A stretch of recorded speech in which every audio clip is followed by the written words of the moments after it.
Negros. Sa mga interesado, maaari kayong tumawag sa 0917-104-0134 or sa 0908-989-1204.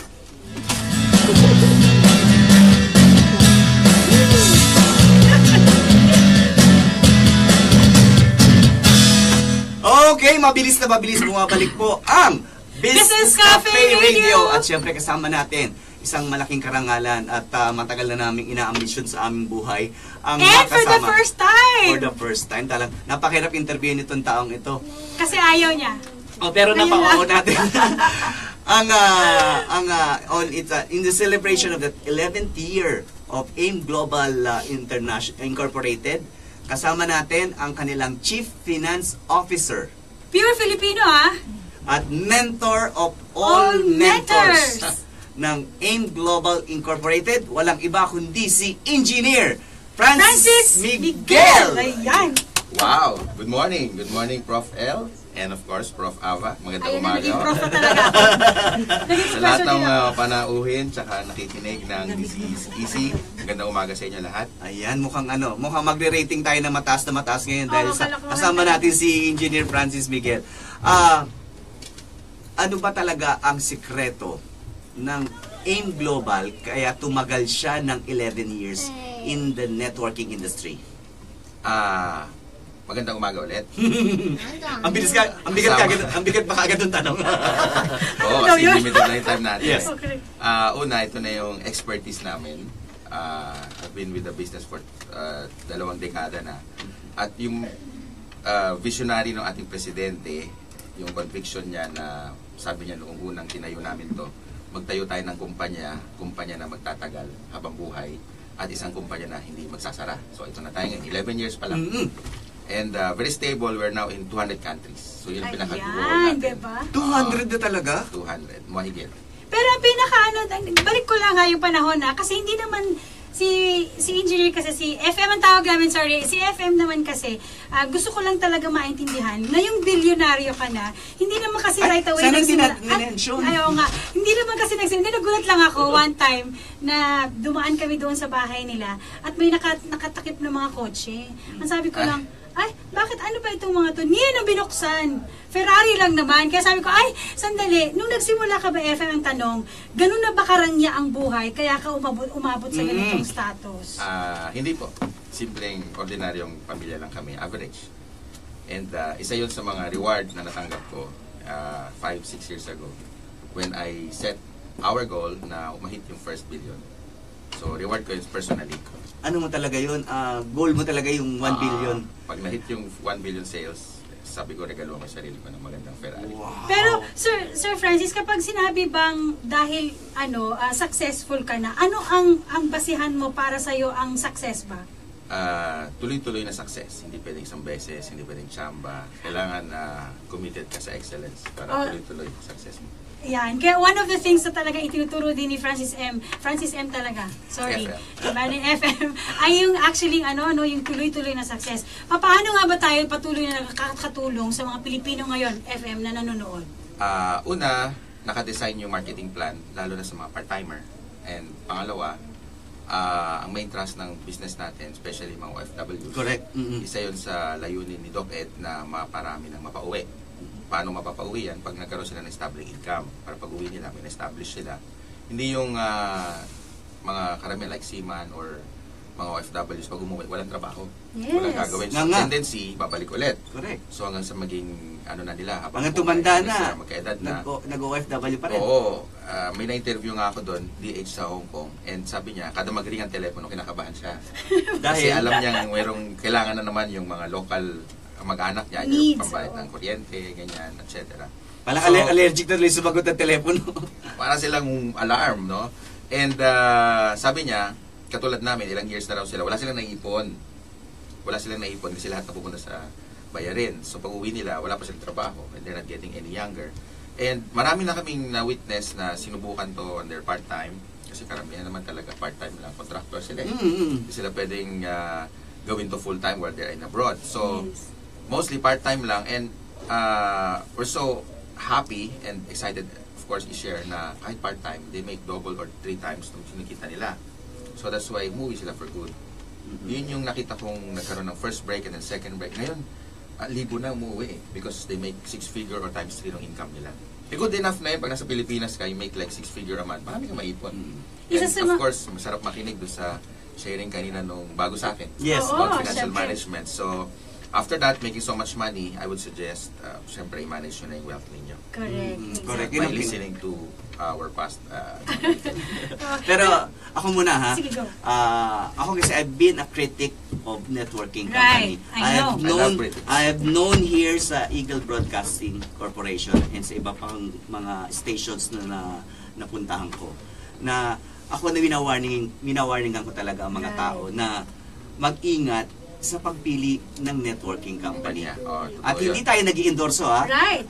Ang views and opinions natin dito ay walang kinalaman din ng ating himpilan. Ano? Pero, paano ba talaga natin masasabi ang kaibahan ng AIM Global sa ibang networking company? Hindi naman hindi sa sinisira na, hindi sa totoo lang. Marami. In-endorse ko na din.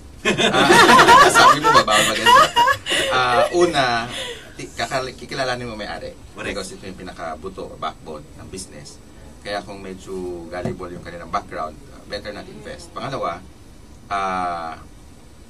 ginawa na namin career to eh. So, wala kaming lugar or space sa isip namin na paliitin to o isara one day. Ito na lang alam namin gawin. So tinayan nyo na yung pangalan nyo. Correct. So, vulnerable kaming tatlo. Active kami. Ito yung pinaka bread and butter. And of course, baby namin. Araw-araw na active kami. Kasi kung hindi kami active or makikita mo yan sa action ng may-ari, pag hindi lagi siyang present, ibig sabihin meron siyang tinatago. Hindi siya transparent or hindi siya organic, hindi siya natural, no? Makikita mo pag tinayo nila, wala sila expansion. Pangatlo, pag tinanong anong plano, walang plano. Now, unang araw pa lang nung ma-meet ko yung presidente, ang ganda ng plano niya. Si Dr. Ed Cabantog. Ed Cabantog. Yung sa Chief Marketing Officer kong partner, si Mr. Excitement, Jan Asperin. Yes. Sabi niya, tayo na lang kaya magtayo para wala na magsara. Gusto ko yun. No? Oh, exactly. Because during those days, nagkaroon ng bad issues ng MLM. Correct. Ginagamit yung industriya for their personal interest. No? Yung fly by night. Yes, nagpa-promise sila na yayaman, kikita daw, pwede nyo gawin career, no? And then all to find out, a dead end, walang plano, parang 6 months, 1 year later, wala na. Hindi pala sila nakasang-ayon dun sa DTI or SEC rules. Yes. So, yun yung batayan natin kung ang company tatagal. Kung sila ay aabot na 3 years, 5 years, 6 years, no? And kami way past that already. So, 11 years na. Pangatlo, importante yung business system. It must be a duplicable na kahit sino kaya niyang gawin. Kasi pag hindi siya duplicable, hindi niya magagamit yung network or tinatawag na leverage. Kasi ang hirap na gayahin pag mahirap yung business. Exactly. Pero may singit ko na rin ha, dahil ayoko na sa iyo manggaling kasi maganda sa ibang tao. Okay. Nakikita ko yun eh. Ang AIM Global, ang isa sa top taxpayer. Alam mo, lagi natin yan sinasabi, Miss Ava, di ba? Sinasabi natin yan, Miss Ava, kapag ang kumpanya hindi nagbabayad ng tamang buwis, manloloko yan. Sila, kasi niloloko nyo na yung gobyerno, lolokohin na rin kayo. Correct. Yes. Stricto ako dyan since ako yung chief finance, no? Na dapat bayaran natin yung dues natin. It's an obligation. Kung may benta ka, i-declare mo. Yes. And, well, luckily, ilang taon na natin na-hit yung top 20. And last year, nasa rank Number 12. Wow! Number 12. So, sa lahat ng kumpanya sa Pilipinas. Yes. Number 12. Sa Philippines. At isa sa pinagmamalaki natin, galing ito sa Philippines. Yes. Nakakatuwa kapag nagkakaroon ng anniversary, all over the world is coming to Philippines. That's one actually protecting also, promoting our country. Yeah. No, na nanggagaling na ang negosyo sa atin. Correct. At basically nakikita ko last time nung nagkita-kita kami nga sa arena. At ay, 2 times na pinuno. Two 2 times na pinuno ang Philippine Arena. At sila pa lang. Hindi 2 times. Ilan na? Pangatlo. Ay, 3 sorry times! naman. Sorry! Alam mo, dalawa lang. So, Sorry. 9, 10, 11. Ayan. Yes. So, isa sa mga nakita ko ay talagang yung pagdalo at yung pagbigay galang ng ibang nation. Kasi lagi nilang sinasabi ibang countries na ay ang mga Filipino ganito lang eh. For the first time I have seen na ay ang mga Pilipino pala ay mga negosyante. Ayan. Yes. Ito na yung pagkakataon natin na makilala ang Pinoy not just a hard labor. Yes. Kailangan makilala tayo as a leader and papagkatiwalaan when it comes to business. Right. People that they can trust. That's 200 countries. 200 countries. So ilang countries pa ang natin tina-target for Hindi tinatarget yan eh. Dumadating Sabagay, na lang. kusa, Yeah. ano? Oo, pag nandun na, galingan mo na kasi hindi na, huwag mo nang kawalan. si FM naman At ito pa, masyadong ginalingan eh. Prof, and ito Yes. pa, ang nakakatuwa dyan, hindi pala imposible talaga na ang tricycle driver ay maging milyonaryo. I have seen it. Nakita na namin yan. Oo. Kaya doon sa mga Experience namin. doon sa mga gusto magkaroon ng extra income pa na ang puhunan ay napakababa lang, na sigurado ka naman ding tutubo ka, huwag ka nang magpatumpik-tumpik pa. di ba? Pero ano yan ha? Pero Miss Aba, Yes. Sir FM, that is more of sa financial. Pero sabi nga, ako ay naka-attend ng isang speaking engagement mo, Sir Francis. Ang mahalaga, yung produkto. Di ba? Gaano ba kagaling o kaganda ang produkto ng AIM Global?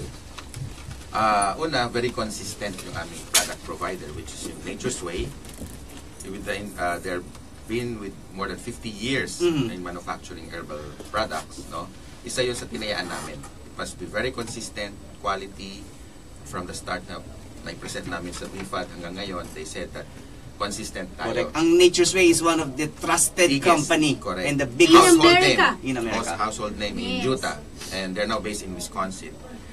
And para global, umikot sa buong mundo yung product mo, it must come from the first world country. Oo. Yun, tayo yung magkukwento sa tayong market. Yun, magaling tayo magkwento eh. Prof. El, batiin mo dahil worldwide ang nanonood Sino sa ba? atin for Malaysia, Good morning. etc. Ang dami na. Pero, sige ma'am. Saudi!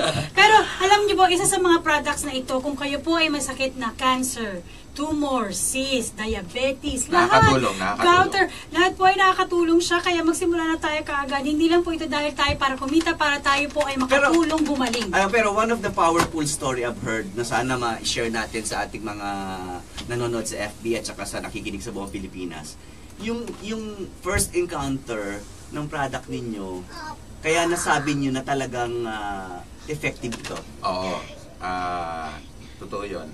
Yung first wave or yung sinasabing first 90 days namin. Yes, So, oo. critical. Yun yung critical Kasi eh. wala kaming ebidensya kung yung product mag-work. Oo, kung maganda ba talaga. Kung oo. kasi kami maggagamit, walang bearing eh. Walang bearing. O, kailangan may ibang taong gagamit. So, finally, merong isang pasyente na may stage 4. Cancer. Cancer of the... Rhabdomyosarcoma. No? Okay. Itago na lang natin sa pangalan A. Okay, sige. And we're looking for those testimonies. And unang na-obserbahan ng doktor yung 8 cm mass na nasa likod niya, bukol. Bukol yan, After taking like how many capsules in less than a month, naging 1 cm.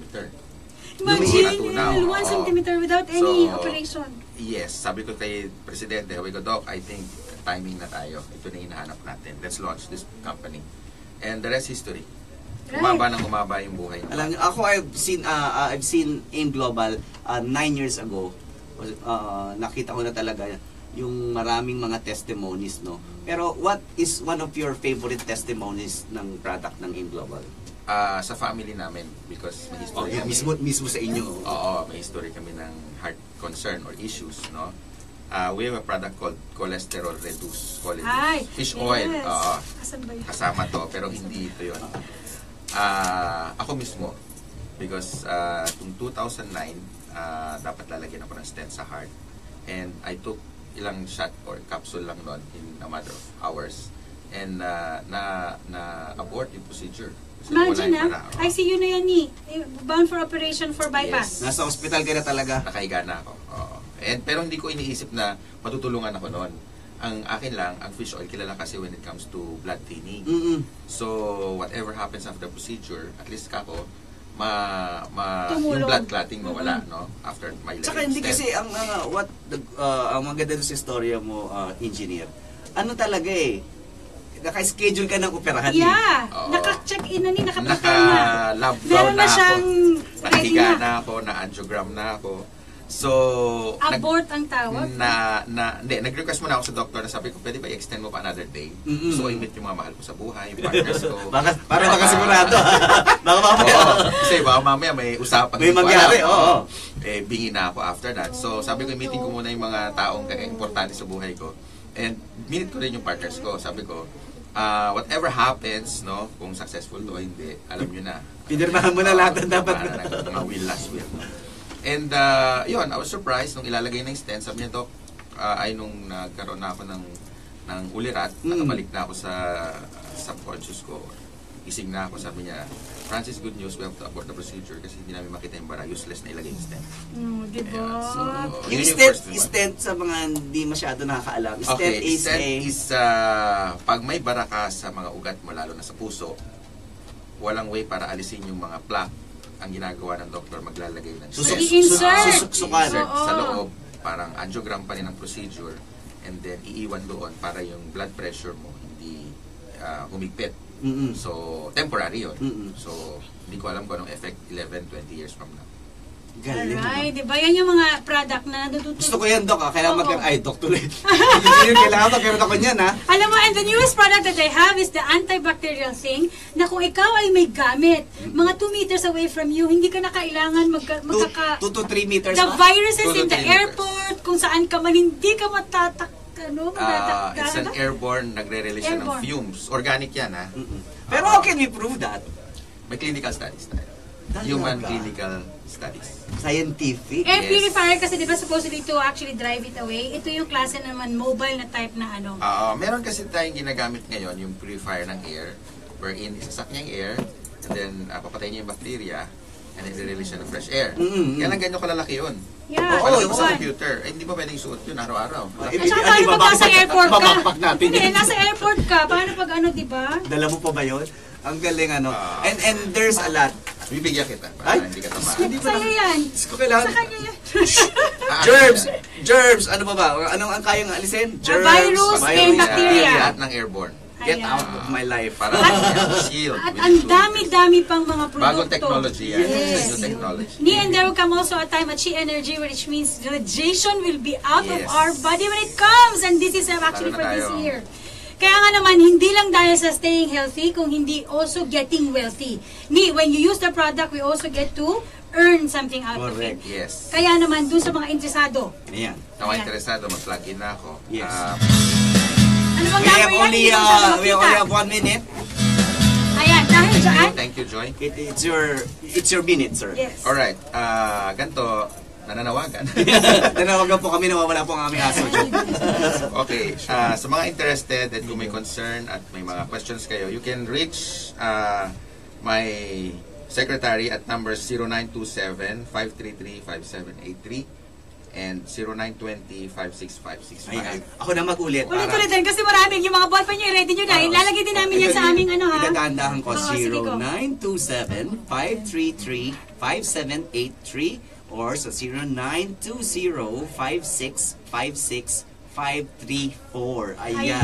Sa mga nabitin po sa interview natin kay Engineer Francis Miguel at sa ating iba pang mga number 1 guest din, number 1 networking, number 1 restaurant, at number 1 kare-kare, palabok and halo-halo, at number 1 insurance na AXA.